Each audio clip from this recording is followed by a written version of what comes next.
Eminem's clash with 50 Cent is heating up, and the beef with Diddy is explosive. Is this feud inherited, or has Eminem always had a gripe with Diddy? Remember when Eminem took a shot at Diddy in Machine Gun Kelly's diss track, hinting at some shady business? The day Diddy admits he put the hit out that got Pac killed, he rapped. And let's not forget Drake's fiery feud with Diddy.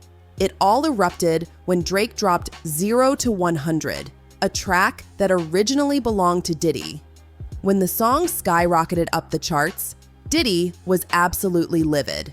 It was meant for his boy. This drama is far from over, folks. The feud between Eminem and 50 Cent has been making headlines in the rap world, with both artists taking shots through diss tracks and social media posts. But this isn't the first time Eminem has clashed with another big name in the industry. His beef with Diddy dates back over a decade, when he hinted at Diddy's involvement in the death of Tupac Shakur. Diddy didn't take this lightly, denying any involvement and expressing his disappointment in Eminem for spreading such accusations. But this feud seems to have been inherited from a previous generation of rappers. Diddy and Tupac were known for their rivalry, which eventually led to Tupac's untimely death.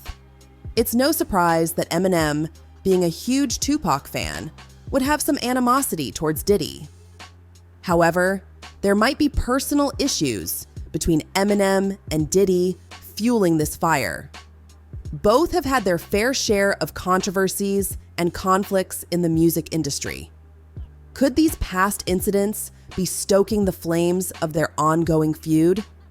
And let's not forget the infamous beef between Drake and Diddy.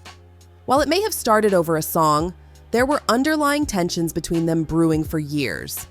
It's clear there's no love lost, and this feud continues to simmer in the backdrop of the rap industry. Everybody been knew Drake was soft and Diddy was insane. They was at a party once. Diddy said, "Drizzy!" Drake said, "Huh?" Boom! Smack that boy. Diddy puts his hands on him. The crowd went, Now, how Drake be talking in his songs, the crowd was like, "Do you know who you're messing with, Diddy?" That's the sixth god himself. Everybody waiting in bated breath for Drake's response. Drake goes, "You better not do that again." Drake's boys go, what he meant to say was, and they hop in. A scuffle ensues. During the scuffle, somehow Drake gets his shoulder dislocated and they have to take him to the hospital. Now, you may be wondering why this makes Diddy insane. Well, that's because of how the scuffle ensued in the first place. You see, there was a song called 0 to 100, no pun intended. That beat was supposed to go to Diddy. Diddy heard the beat and said, "Nah, I don't want to use this song." A couple months later, Diddy listens to the song again and goes, "You know what? I kind of like it." He hits Drake up, says, "Drake, can you make this song for me?" Drake goes, "Of course, we're friends." Drake makes a song. Diddy listens to it and goes, "I don't really like it." Drake goes, "Okay." So Drake releases a song, but not in a disrespectful way. He puts it up on SoundCloud as like a free throwaway song. The song blows up out of nowhere. Now, Diddy still didn't say anything about this until the song gets nominated for a Grammy. All of a sudden, Diddy goes, "Yo, yo, yo, that's my song." Now, at that party where they got into that scuffle, Diddy tells Drake, "Hey, can we talk about the song?" Drake goes, "There's nothing to talk about. I don't want to have a conversation about this." And Drake leaves. Diddy follows him to the whip and says, "Don't run away when somebody's speaking to you." And that's when it ensues. Now, the sad part about all this is Drake didn't get his career ruined by this happening. Listen closely. Everybody knows Drake is so soft that when people heard that he got smacked, everybody said, "Well, that's expected." You feel what I'm saying? Like if Donald Trump does something crazy, everybody goes, "Oh, well, let's expect it," so they let him get away with it.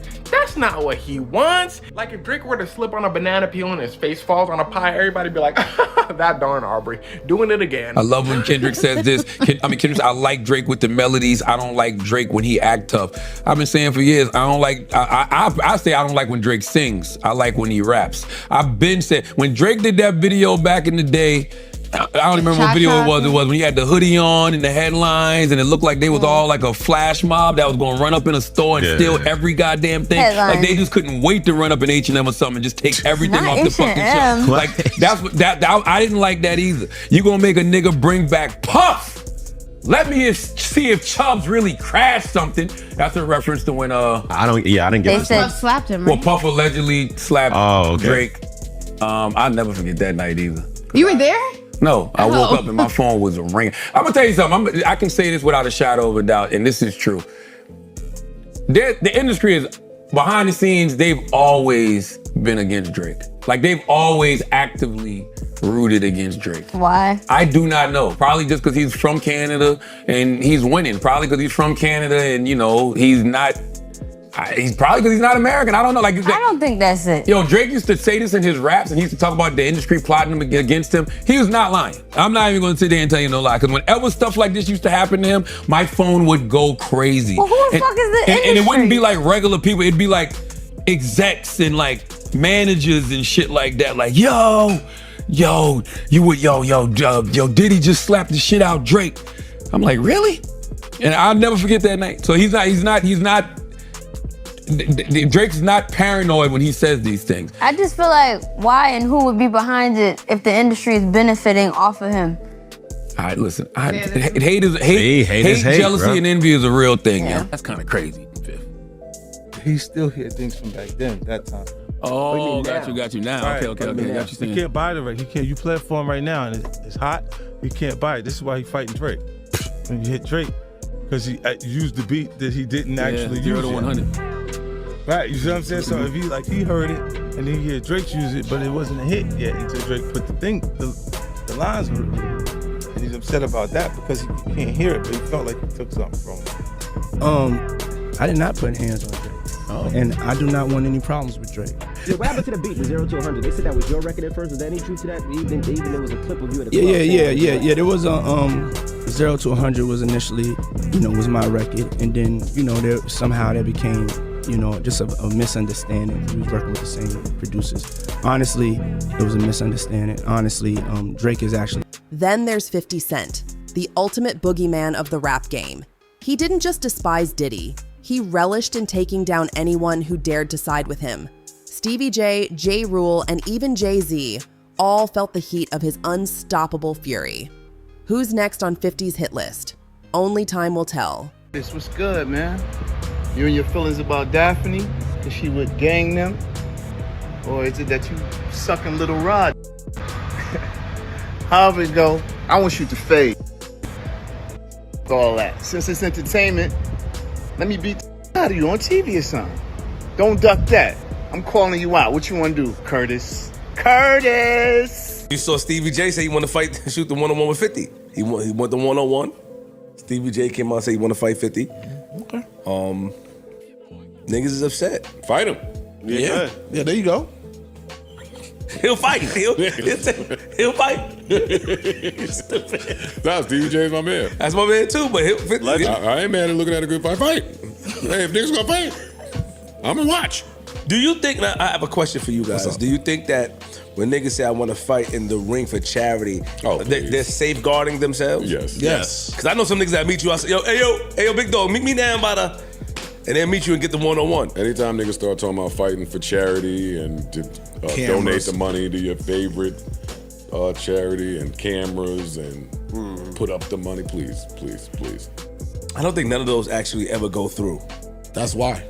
None of those go through. So I forgot who was calling me to set this up with me and somebody. Stevie, calling him out? Not smart.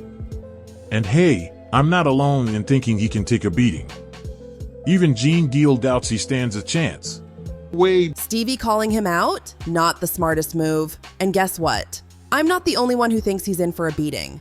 Even Gene Deal doubts he stands a chance. Back when Stevie J first came to Bad Boy, after they left Uptown Records and everything like that, and Stevie J and Puff fell out real bad over, it could have been producer credits and the whole 9 yards, but Stevie J didn't F with him until Love and Hip Hop. When Stevie J went to Love and Hip Hop and he became famous, from that, Puff called him over there and they had a meeting, and I guess they rekindled their friendship. Because I used to bodyguard Stevie J and, go to different clubs, I got pictures and everything. Stevie J didn't mess with Puff, until after that Love and Hip Hop thing went down, So now they back cool. What got me about the stuff like that them being back cool, that Stevie J went on TMZ and was speaking up on behalf of Diddy. Now, if anybody I want speaking up behalf of me, or I had anybody speaking up on my behalf, it wouldn't be Stevie J. You understand? I don't think that an individual of his caliber is capable or can be trusted in a way that I would like for him based on his actions on television and who he is as a person, what he has been shown as an individual, is a type of individual that I would have speaking on my behalf. Come on, we know he's a drug abuser. We know that he's been seen putting his hands on women in the wrong way. And I don't know, that shit is crumbling, man. You know what I'm saying? But you know, you can always say this, man. And the infamous words of one of the world's greatest comedians, Richard Pryor, cocaine is a hell of a drug. Why you say that? Cocaine is a hell of a drug? Because LaRob said that they be doing the liquid cocaine in the bottles, in the Ciroc bottles. We know Stevie J been in countless rehabs back and forth. We know, we've heard of Puff being in rehabs, secretly going to rehabs too. So, my man, when you get on those type of psychotropical, I think it's psychotropical drugs, man, and you start believing your own bullshit, and them two individuals together, man, you know they gotta be crazy. Something gotta be wrong with when he sit up there and he said that he wanna challenge 50, and I don't know much about that clout shit. Him challenging 50 to a fight, and we seen how 50 Cent, we seen how Stevie J fight on Love and Hip Hop and all that other bullshit. Him, Scrappy, him, this other cat.